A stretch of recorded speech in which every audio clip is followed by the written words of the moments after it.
فائز کی ماں گھر آ کر اپنی بیٹی کو کہتی ہے کمرے کی صفائی کرواؤ، حریم کے تمام زیورات اٹھا کر میرے کمرے میں رکھوا دو اور کہنا کہ حریم آئی تھی اور اپنے سارے زیورات لے گئی ہے اور ساتھ میں خلا کی بات کر کر گئی ہے۔ بیٹی کہتی ہے چلے ٹھیک ہے ماما۔ حریم کے ابو کہتے ہیں میں باہر جا رہا ہوں۔ حریم کہتی ہے مجھے کسی چیز کی ضرورت نہیں، بس ایک موبائل کی ضرورت ہے، میں فائز کے گھر سے کچھ نہیں لے کر آئی۔ حریم کے ابو کہتے ہیں چلیں ٹھیک ہے بیٹا، میں آتے ہوئے لے آؤں گا، تم پریشان مت ہونا، تم اکیلی گھر پر ہو، مجھے فکر رہے گی۔ ناصر کا ایکسیڈنٹ ہو جاتا ہے، وہ کہتا ہے میں پتہ لگوا لوں گا کس نے میرے ساتھ یہ سب کچھ کیا ہے۔ ماں کہتی ہے آرام کرو، ابھی تو شاپنگ بھی کرنی ہے شادی کی ساری۔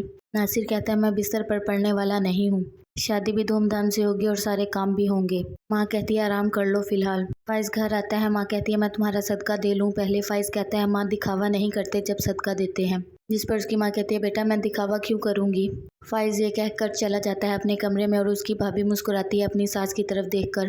لائبہ بھی پیچھے چلی جاتی ہے۔ فائز اپنے کمرے میں جا کر حریم کے ساتھ گزرا ہوا وقت یاد کرتا ہے اور بہت روتا ہے۔ فائز کی ماں کہتی ہے بیٹا تم نے اپنے آپ کو کمرے میں بند کیوں کر لیا ہے۔ فائز اپنی ماں کو کہتا ہے کہ میں کچھ چاہتا ہوں آپ سے، کیا آپ مجھے دیں گی؟ جس پر اس کی ماں کہتی ہے ہاں بیٹا بولو تمہیں کیا چاہیے۔ فائز کہتا ہے کہ مجھے تنہا چھوڑ دیں، بس میں یہی چاہتا ہوں۔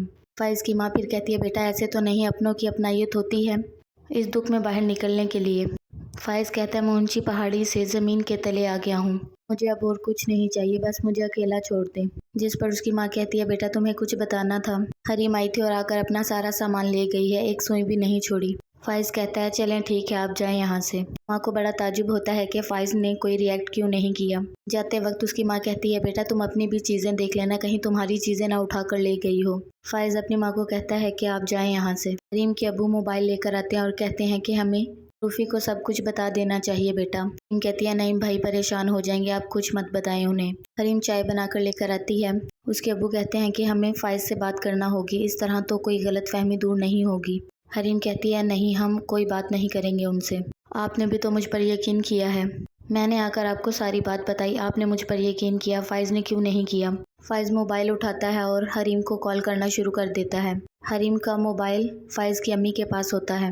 بیل ہونے پر فائز کی ماں موبائل دیکھتی ہے اور سوچتی ہے کہ یہ حریم کو کال کر رہا ہے۔ موبائل سائلنٹ پر لگا کر رکھ دیتی ہے اور خوش ہوتی ہے کہ موبائل میرے پاس ہے۔